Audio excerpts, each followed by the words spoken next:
Hi guys, welcome to the channel. Thank you for joining me. If you do like my videos, please consider subscribing to my channel.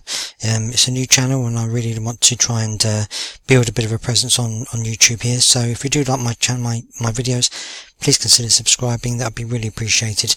And of course, if you like this video, please do give it a thumbs up, and that will also help a great deal. Thank you very much. Now, I want to talk today about Audacity, which is a free software which allows you to manipulate and edit audio. A lot of podcasters use this because they find it really beneficial for them. It has a lot of features on there for a free product, and also it allows you to take out some things you might not want in there. It allows you to adapt the audio and add things, take things away. It's a really good overall program, and it works really, really well. I use it for my podcast, for my channel over on Walking with Anxiety. I use it for that, and I find it really helpful. So I thought what I would do for my YouTube channel is I'd just give you a short tutorial on how to use the Audacity software the best way that you can. It's going to be a beginner's guide, so it's not going to go into the whole bones of the program itself, but it is going to give you a basic feel of how it works, to get yourself familiar with the way it works and the layout and things like that, because it can look a little bit intimidating when you first see it here, but overall it is actually really simple to use. So the first thing you need to do is, when you open it, you'll be presented with this window, and this is basically with no projects open at all. Now, there are a few things you need to just be aware of. You've got the play heads here, so you've got the pause button, the play button, the stop button, skip to the beginning of the track and skip to the end of the track, and the record button.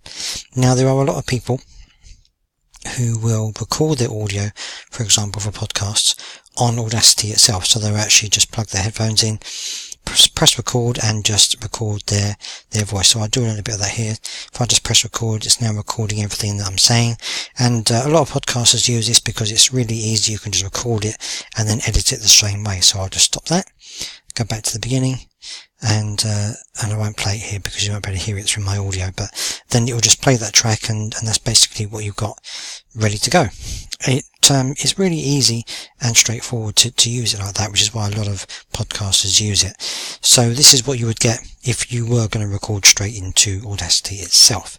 If you wanted to import something, it'll be slightly different, and I'll go through that in a moment. So this is out, so that's basically the playheads, how you manipulate the tracks. So with this, you can go to the end of the track, which will put the playhead here at the end of the track, and you've got this button which will put it at the beginning of the track, things like this. Now, moving over to these buttons here, these are kind of how you manipulate the cursor. So this one is a selection tool. So this allows you to press on the play bar. You can't hear that very well, but you can basically just press anywhere on the timeline here, and the playhead will jump to that point and start playing. This tool here is quite good. This is called the envelope tool, and what it can do is it can change the volume of the track. So for example, if you wanted to have a fade out, if you have music as one of your tracks and you wanted to have a fade out, then you could say press it here, and it will give you these little dots coming up here. And then if you pressed it at the end of the track, and just select it there, you can then drag right the way down to there, and then what you would get is you would get a tapered out volume to the end of the track. And you can do the same at the beginning of the track or anywhere in between. And if of course you get to the point where you don't really want it there, then you can use one of these two, which is the back button, to undo, and just keep undoing until you get back to where you were. Or you can redo again if you wanted to. So that's quite a useful tool to use. You then have the draw tool, which not many people use it a great deal, and of course you have to zoom in to use that for individual samples, but it's basically just a way of drawing little things onto your track so you can remember what you're doing. This is the zoom tool, so you can zoom in on a particular part of the track, so you can get into really close into the actual waves of the sound that you've recorded here, to manipulate individual little tiny pieces of the track if you wanted to be in that kind of fine minute detail. You can also use, as well as using this, you can also use these, which is the plus and minus magnifying. So if I want to go back out again, I can just keep pressing that until I zoom right out, and I can zoom right the way out as much as I want and back in again. So I'll just take it into a little bit there like that. This tool is quite a good tool as well. This is the time shift tool. When you select this, it allows you to move the track along the track pathway, if you like. So if you had another track here, so say I added another track, I could then manipulate it. I don't know if it'll let me do it from here. Yeah, it'll let me record another audio as I'm going along here. So say I just wanted to record a quick second track here. What I can then do is I can then move this track somewhere else. So if I wanted to zoom out, for example, as I'm doing it here, zooming in. If I wanted to zoom out, for example, I could then shift this track to the end. If you get the little line, little yellow line comes up, tells you that it's in exact alignment. So if I wanted to do that, then I would get the lineup of those two tracks perfect. If I wanted to add one person's voice and then maybe a piece of music, another person's voice, or something else like that. It also allows you to manipulate many different tracks as well if you get if you're getting really creative with your sound. You also have this tool here, which is the multi-tool mode, which kind of allows you to do several things at once. But it's very good for manipulating the audio, and it tells you exactly where you are. Things like this, you can select parts of the audio, so that's quite a good tool to use. But I don't really quite much call for that myself. I tend to stick to maybe this selection tool for playing. I stick to this tool for manipulating the sound in the track, and I also use this tool. These are probably the three that you're going to use the most often in basic modes. So I'll go back to this one here. Now over here you've got the levels, which is the levels of the mic recording level and the playback level.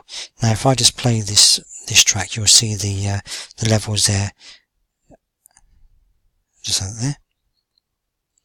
So you'll see the levels there fluctuating around this area. This is quite a good area to have it. Now you can, if you want to, in the software, make your microphone volume recording higher or lower, and of course you can also hear the volume back higher or lower as well. Now of course if you wanted to adjust the volume of the actual track itself, you can do that here, because on each track you have certain options. So you have the option to mute a track. So if you're just working on this track and you don't want this one playing as well, then you can mute that one and just work on this one without worrying about hearing this one. And you can do the same with that one, of course, as well. You just mute this one as well. You've also got the option here of the gain for each track. So if I go up, that'll make it louder. If I go this way, it'll make it softer, which is quite good. It's quite a good way of adjusting individual track sounds and individual track volume levels. If, for example, you have a piece of music that's louder than your speaking part, for example, and you can also adjust the pan left and right into one or the other, left or right ear, if you wanted to have a particular dynamic in one ear and the other. So those are quite good features to use as well. So this is down here is where you have the inputs and outputs modes here. So here you don't need to worry about this. For example, the audio host, this will tend to auto select itself, so you don't need to worry about that, certainly at a basic level. For the microphone, you can select whatever you want here. I have a USB headset plugged in for what I'm recording on now, so I would select this if I was going to be recording something on here. But you can also use this microphone, which is the microphone on my laptop, or anything you have plugged in at the time. This allows you to select mono or stereo recording. If you're doing a podcast, most people record in mono, but obviously with music you might want to have that in stereo. And then this one allows you to select the outputs. So you can have the speakers, you can have the music coming out through your USB headset, or just the usual Windows speakers, so you can select that as well. Now that's kind of the basic functionality of Audacity in terms of what the different buttons do and how to do basic movement on it. So say for example with this track here, now you can of course delete tracks by just going to this little button here and just delete that track altogether. So if I want to zoom in on this, for example, zoom in on here, this little piece here, I'll come out a little bit. So say for example this was a cough that I wanted to get rid of. If you wanted to just take out this small little piece, it's quite easy to do. If you have the selection tool selected, just go in front of this little cough and then just hold it down and drag it to the end hold the button down and drag it, you'll select this little area here, and then you can basically just press delete, and that's it. It'll get rid of it completely, and there'll be no cuts, no marks or anything like that in there at all. It'll just be completely taken out. Same as this little thing here. If I want to get rid of that, I can just select that whole area, delete, and it will go completely, and which is really simple and easy editing. Really works really well. If you want to do more advanced cutting of the actual track itself, you can do that up here in edit. You can go to clip boundaries, and then if you have the you need to have the actual bar where you want it to be split. So say if I want it to be there, then you go into edit, you go into clip boundaries and split, and there you go. It will split that track into two, and then you can use your time shift tool to separate those two. So if you wanted to have a piece of music in there, you could then have a separate track in that section, and then you can just move this backwards and forwards wherever you want it to be. So that's quite a good way of doing it as well. In terms of how the track sounds, there are certain things that you can do to make this a bit better.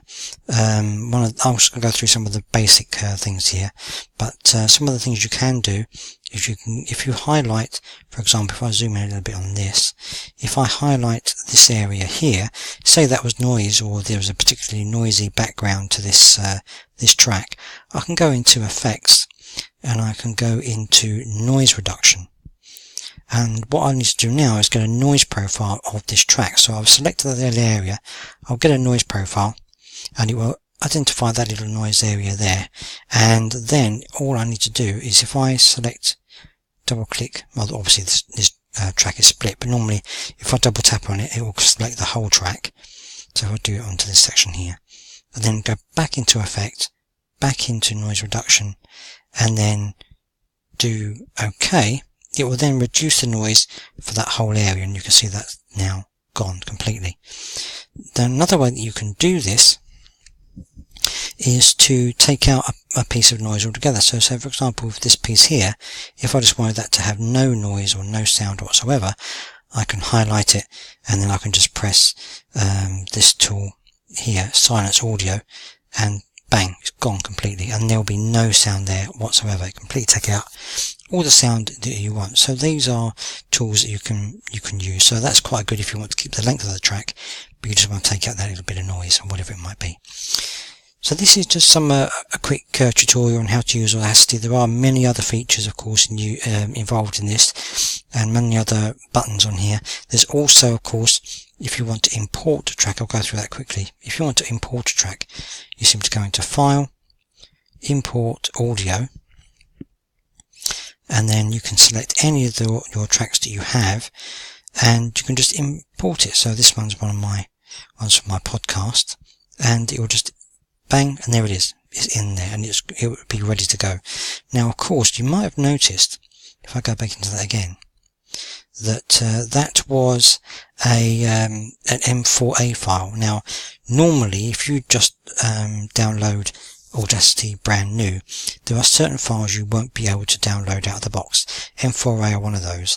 So what you might need to do is download additional codecs for Audacity, because if you try to import that, it would say, sorry, you don't have the right codecs to do that. So I'm going to be doing another video on how to find those MPEGs, and the M4 MPEG and the MP3 MPEG, and we're going to find out how to import those and get those into Audacity in a separate video, which I'll be linking to this one as well. And that's about it. Thank you very much for joining me. I hope you found this video useful. If you have, like I said, please like it, please subscribe, and that would be greatly appreciated. And until next time, thank you very much. Goodbye.